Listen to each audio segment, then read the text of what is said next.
Hola a todos, ¿cómo están? Bienvenidos a un nuevo episodio de Rompiendo el Molde. Bueno, hoy vamos a estar hablando sobre un tema muy controversial, con una comunidad muy controversial, estoy dando un adelantito, para que no se chipe. Así que, bueno, el tema principal en el que nos vamos a estar centrando hoy día es sobre derecho, diversidad y cultura actual, como les dije, sobre una comunidad que está sonando mucho, que es la comunidad LGBT, que es una comunidad que ahorita está dando mucho fulgor en lo que es la sociedad. Y para eso tenemos a nuestros invitados especiales que nos van a estar dando su postura, como Ricardo y Dominic, que son las dos personas que nos van a estar dando su postura tanto adentro como afuera, así que por favor un aplauso.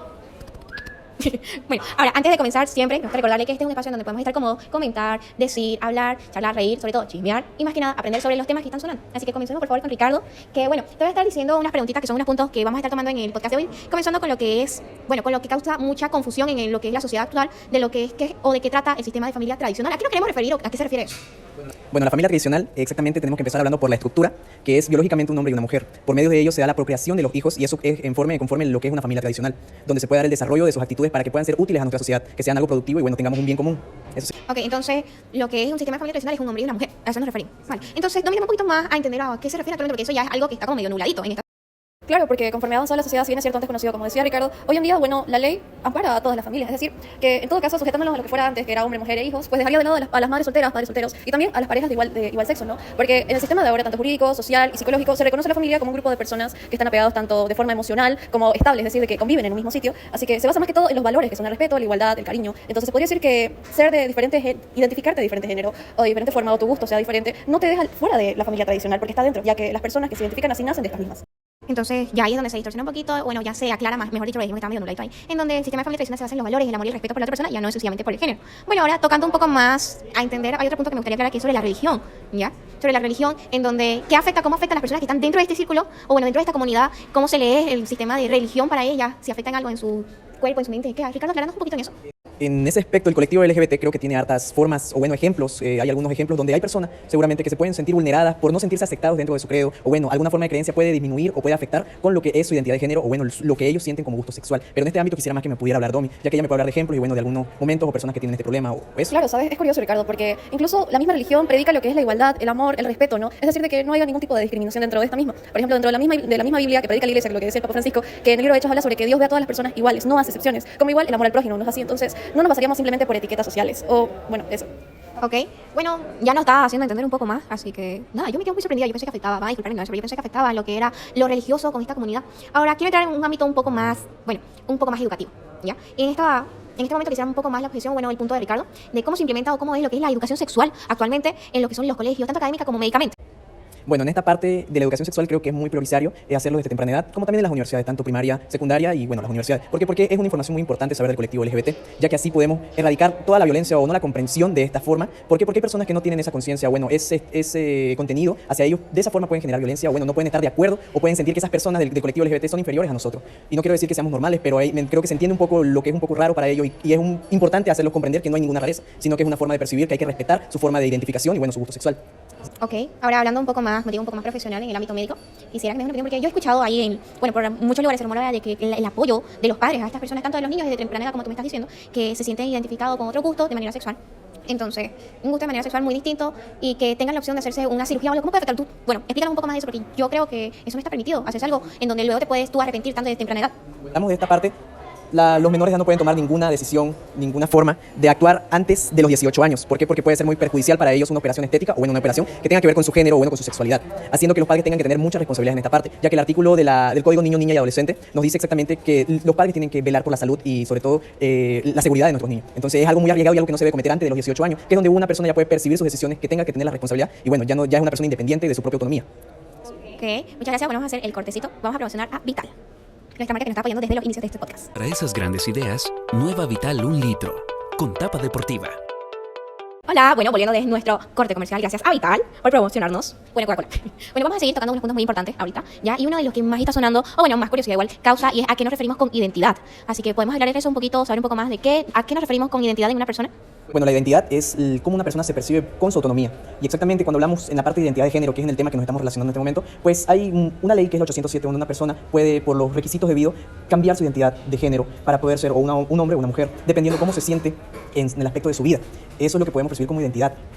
Ya, bueno, ok, están bien aclarando lo que es identidad. Otro punto es que nos referimos con sexo biológico, exactamente. El sexo biológico, la historia biológica dice que es una mujer y un hombre. Eso es lo que dicta lo que es la historia biológica y es lo que percibimos tradicionalmente hasta el día de hoy. Bueno, Domi, en la parte de lo que ha dicho Ricardo, bueno, refutamos un poco este punto que él ha hablado, que es lo de la identidad y el sexo biológico aquí dentro de la comunidad LGBT. ¿A qué se refiere o cómo discrepa este punto? Bueno, viéndolo desde un punto de vista más jurídico, podría decirse que hoy en día el sexo biológico es más como un dato, mientras que podría decirse que la identidad de género es como uno se identifica, es la personalidad, haciendo derecho del uso de tener una personalidad libre, el derecho a la no discriminación, derecho a la dignidad humana, es decir, que ahí más que todo hace uso de todos sus derechos como tal. Entonces, podría decirse que la identidad de género es la que define a la persona. Ya, ok, perfecto. Bueno, aquí nos damos lo que es otro punto de vista a qué nos referimos o del que tradicionalmente nosotros entendemos por identidad. Ahora, hablando un poquito, saliéndonos del tema educativo, saliéndonos del tema académico, quisiera tocar un tema un poco más laboral. Entonces, ¿a qué nos referimos con el laboral? Sino en el ambiente laboral para estas personas, ¿cómo es lo que les cuesta, cómo pillan, cómo se centran ellos y cómo se sienten en el ámbito laboral? Bueno, hablando del ámbito laboral exactamente, creo que el colectivo LGBT ha tenido muchas, se puede decir, violencia o alguna forma de discusiones dentro de su colectivo en el aspecto laboral, ya que recordemos que hay personas que pueden incurrir en ellos, en despedirlos solo por su identidad de género, bueno, con su gusto sexual, y eso es algo que no se puede permitir, ya que exactamente en el pacto de derechos políticos del Pacto Internacional de Derechos Civiles y Políticos nos habla exactamente en el artículo 26 que esas personas no pueden ser por nada del mundo despedidas por lo que es su identidad de género o, bueno, su gusto sexual, al igual de que estas personas del colectivo LGBT no pueden tener una forma de acoso que pueda atormentarlos y, bueno, hacerles quitar la paz que tienen en su vida y, bueno, en su día, cada día. Eso es lo que podría mencionarte, que eso también está en el Pacto Internacional de Derechos Económicos, Sociales y Culturales. En el artículo 3 y 2 es exactamente lo que es no al acoso de las personas que tienen una identidad de género distinta, bueno, no a una discriminación que se tenga que dar. Ok, perfecto. En este punto, bueno, Domi, ¿nos quisieras comentar algo más, añadir algo más dentro de tu postura, bueno, desde adentro, a favor? Bueno, si bien es cierto, sí existe una ley en la cual protege los derechos de la comunidad en cuanto a la libertad de género, acá en Bolivia, se podría decir que es interesante la contradictorio que es con la tasa de desempleo que hay, por ejemplo, con el tema de los trans. Se podría decir que hay como un tipo de discriminación, ya que al desconocer la información, desconocer las normativas que ya están impuestas, pues sufren todo tipo de acoso, ya que incluso tienen que recurrir a trabajos de medio tiempo, trabajos informales y no estables, es decir, a microempresas. ¿Por qué? Porque incluso por el mismo hecho de su sexualidad o cómo se identifiquen, no los aceptan, es decir, de que no hay empleo para ellos. Entonces, hay un vacío legal que debería hablarse y tratarse. Ok, Domi, muchas gracias. Bueno, chicos, hoy día vamos a tener un plus, lo que la sorpresita del video. Bueno, vamos a estar hablando de un caso que ha sido muy sonado, la verdad. Ha sido muy fuerte lo que ha estado pasando en este caso, y es el caso de Atala y Niñas versus Chile, que fue en el año 2012, en donde hubo mucha repercusión. ¿Por qué? Porque no fue solamente mujer contra hombre en un tribunal, sino que fue directamente con el Estado, con el país con el que se estuvo luchando. Bueno, y para explicarnos un poco más de esto, quisiera saber este caso respecto de la postura dentro de una postura fuera, con Domi y Ricardo, que me explica un poco más. Bueno, podría decirte que es un claro ejemplo de la discriminación que se vive dentro de la misma comunidad, porque presenta el caso de una madre la cual tuvo la tutela de sus hijas durante más de 10 años, ¿ok? Durante todo este plazo tuvo una relación, podría decirse que buena, con el padre, que sería cuando se divorciaron, se divorciaron, tuvo a sus hijas durante unos 10 años, pero una vez que ella ya busca establecerse, tener una pareja, en este caso del mismo sexo, pues el padre de las niñas recurre a pedir la tutela de sus niñas, bajo el argumento de que las personas del mismo sexo, en este caso las lesbianas, son sexualmente más activas. Entonces presenta el caso pidiendo la tutela de sus niñas porque, bajo el marco de que las niñas podrían tener algún tipo de problema por no crecer dentro de una familia tradicional, una influencia tradicional, podrían ser vistas afectadas. Entonces demanda la custodia de sus hijas y, si bien es cierto, al principio del caso la madre tenía la tutela de sus niñas, 3 meses después se la dan al padre, dándole a favor. Entonces se puede ver una clara discriminación ahí simplemente por el tema de su orientación sexual, porque es curioso, ¿no? Porque durante los primeros 10 años la que crió a esas niñas fue la madre. Y no hubo ningún inconveniente. Eso saca un punto muy importante aquí, que es la desigualdad que está habiendo. Entonces, ahondemos un poquito más en ese tema. ¿Les parece bien? Ricardo, un poco más de opinión en esta parte de la desigualdad, igual que Domi. Bueno, cuando hablamos de desigualdad en este colectivo LGBT, hablamos en el medio de la discriminación y de ver a estas personas como personas inferiores. Y es algo que no se debería permitir, ya que como los artículos antes mencionados que te dije sobre discriminación y sobre el acoso que puedan sufrir este colectivo, pues tienen que ser nulas, ya que ninguna persona debe sentir una inferioridad contra otra persona, ya que somos todos iguales ante la ley. Ese creo que sería un punto muy importante para repetir, ya que la igualdad y el respeto dentro de nuestra sociedad es lo más importante. Claro, también se ven vulnerados, por ejemplo, los derechos de las mismas niñas, al igual que de la madre, el derecho a tener una familia estable, porque durante el periodo de pasarse la tutela de madre a padre, tenían que mover el tema de la educación, porque cambiaban de colegio, cambiaban de hogar, entonces obviamente las niñas Claro, y eran ahí es afectadas. donde entra el punto de los niños, la estabilidad tanto psicológica, física de esas personas. Bueno, algo que quiero aclarar en esa parte, que también entra en la parte un poquito académica, como tú has dicho, Domi, que han estado sacando de un colegio a otro, la información que han recabado, tanto yo creo que también se le puede haber hecho bullying a esa niña, tanto por lo que sus madres eran diferentes, tenían una orientación diferente a lo que se estaba acorde en ese entonces, como un hombre y una mujer. Ahora, hablando un poquito más en este tema, entra también lo que es el tema de la adopción. Es un tema que yo quiero tocar con ustedes, quiero saber sus puntos de ustedes, porque actualmente aquí en Bolivia no está permitido, ¿cierto? Tampoco lo que es el matrimonio, pero eso lo tomaremos más adelante, sino que centremos en el tema de la adopción con los niños. ¿Qué me pueden decir de este tema? Sobre el aspecto de la adopción, creo que es un tema muy debatible y muy llamativo en esta sociedad que tenemos hoy, donde es tener una mamá, otra mamá o tener papá y papá. Creo que es algo muy fuerte de hablar con especialistas, más que todos tuviéramos que intervenir y hablar sobre las consecuencias psicológicas que pudiera tener y el desarrollo de la vida que va a tener este menor de edad. Aquí pudiéramos hablar de derechos que se le pudieran vulnerar al menor de edad por la forma que pudiera dañar su Física integridad psicológica, sobre todo porque en el desarrollo de su vida, en el día a día que tiene el menor de edad, pues va a sufrir en algún momento una represalia o un señalamiento hacia su madre o a su progenitora, porque no es una familia normal, no es una familia tradicional a lo que vemos hoy en día. No es muy normal que veamos mamá y mamá o papá y papá. En esto mencionamos la Convención del Niño, que en el artículo 2, 3, 6 y el 27 nos hablan sobre la integridad del niño psicológica y física. físicamente, como también que tienen que tener un desarrollo ejemplar, una responsabilidad con el niño integral para que este niño pueda tener una vida digna y justa, obviamente. Ese sería el punto de vista que tengo sobre la adopción en parejas del colectivo De LGBT. pareja del mismo sexo. Ahora, Tommy, vos, desde tu punto o postura, desde adentro de esta comunidad, ¿qué nos puedes refutar, qué nos puedes decir? Ya que, como reitero, aquí en Bolivia no está permitido lo que es la adopción entre dos parejas. Bueno, es curioso lo que me decís, porque no hay una ley que establezca como tal de que no pueden aceptar, porque estarían también incumpliendo la ley a la no discriminación, al igual que la ley que ve a todos por iguales, ¿no es así? Pero si bien es cierto, también la Convención del Niño resguarda de que lo que más buscan dentro de la hora de adoptar es un hogar estable, ¿no? Buscan una persona que esté entre los 17, desde los 18 a 60 años, que puedan sustentar económica y emocionalmente, en este caso, al infante. Entonces, desde ese punto de vista, podría decirse que no buscan una familia perfecta, sino alguien que brinde dentro de este marco lo ya mencionado, ¿no es así? Entonces, podría verse que en muchos casos, si bien es cierto, no está escrito como vos decís, de que se puede adoptar o no de una pareja LGBT, en muchos casos se ha visto la discriminación por esta misma, como en el caso que vimos hace rato, también es lo mismo, porque lo que más se basa es en los valores que se le da al niño. Ahora, entrando a este tema, bueno, continuando con este tema, hay una pregunta que la mayoría de la gente yo creo que también se hace, incluyéndome, y es que estando tú dentro de, o bueno, naciendo de una familia donde no tenés una figura paterna en sí, sino que tenés una madre y una madre, o igual un padre y un padre, afectaría mucho a lo que es la decisión de esa persona o su preferencia sexual. En ese aspecto, creo que pudiera ser mucho a la costumbre o a la educación que deben tener esos padres con el niño, ya que no quiero decir que fuera una forma de que él adoptara por medio de verlo, por medio de sus actuaciones de sus padres, el actuar o bueno, escoger esa identidad de género, o bueno, ese gusto sexual. Más creo que ahí tiene que intervenir mucho lo que hablamos en la educación sexual y a qué se refiere y cómo debemos proteger a los niños. Pero no tengo una postura con ese pensamiento de hablar que por aprendizaje de su padre él Entonces, también va a ser vamos igual. de manera vulgar a lo que se ha oído mucho de que, ay, como tú tienes madre y madre, tú vas a ser igual. Ahí como que es una pared que frena. Porque eso, sin contarlo, sin decir mal a la sociedad, lastimosamente estamos en una sociedad donde es muy común que ahora escuchemos eso porque es una, ¿cómo te lo puedo decir? Es una parte de un racismo que le tiene, pero no se acepta del todo.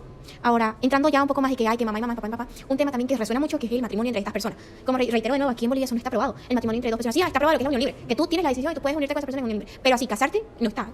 En el aspecto del matrimonio, creo que algo que no se debe dar, lo que es la inclusión del colectivo LGBT con el matrimonio, porque el objetivo del matrimonio es crear familia, es lograr una estabilidad para que esas personas que vengan a la vida sean un impulso a nuestra sociedad, sea productivo. Y como ya mencionamos en el aspecto de la adopción, creo que es algo muy difícil de poder en este momento de nuestra sociedad que se pueda aceptar, que se pueda ver como que está bien. Y no digo que esté mal, pero es algo difícil de comprender, de entender y que se pueda desarrollar a una escala a largo plazo. Domi, ¿tienes algo que decir? Ya estaríamos en los últimos minutos de este podcast. Decir de que se tiende mucho a caer en la heteronormativa, es decir, de que se normaliza mucho esto, pero es que el matrimonio igualitario entre ambos del mismo sexo no interfiere ni tampoco afecta de forma directa o indirecta al matrimonio heteroconocido. Así que ahí se vulneraría sus mismos derechos porque, si se dan cuenta, la ley no lo ampara, la ley no lo resguarda. A la hora de que se dé el caso de que una pareja del mismo sexo, solo por el hecho de que no está resguardado por la Constitución acá en Bolivia, no puede acceder a sus derechos de la herencia, por decir. Entonces, no estaría ni tanto en la sociedad ni jurídicamente, podría decirse que aceptado. Se ve un claro rechazo porque están imponiendo un marco de familia ya conocido, que es el tradicional.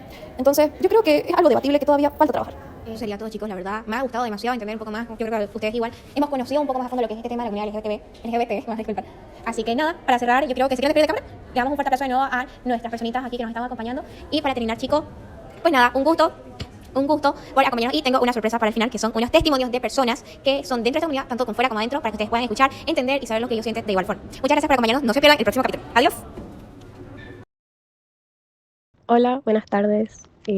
Voy a responder la primera pregunta. Siento que, para empezar, creo que todos deberíamos saber y todos deberíamos educarnos en cuestión de lo que es diferente de sexo designado al nacer y género. Y siento que muchas personas piensan que porque la comunidad ha incluido géneros, tal vez como el no binario u otro tipo de géneros que son pues mezclas de comportamientos sociales asignados para hombre o para mujer, la gente puede verse confundida en este aspecto y lo entiendo, obviamente sin justificar el odio o la falta de respeto que pueda haber, digamos, dentro de esto. Pero sí, debería haber mucha conciencia y mucha más información para las demás personas con el respeto debido, obviamente, a lo que es la diferencia entre roles de género y sexo designado al nacer, porque obviamente tanto mujer como hombre hay muchos estereotipos en los roles de género.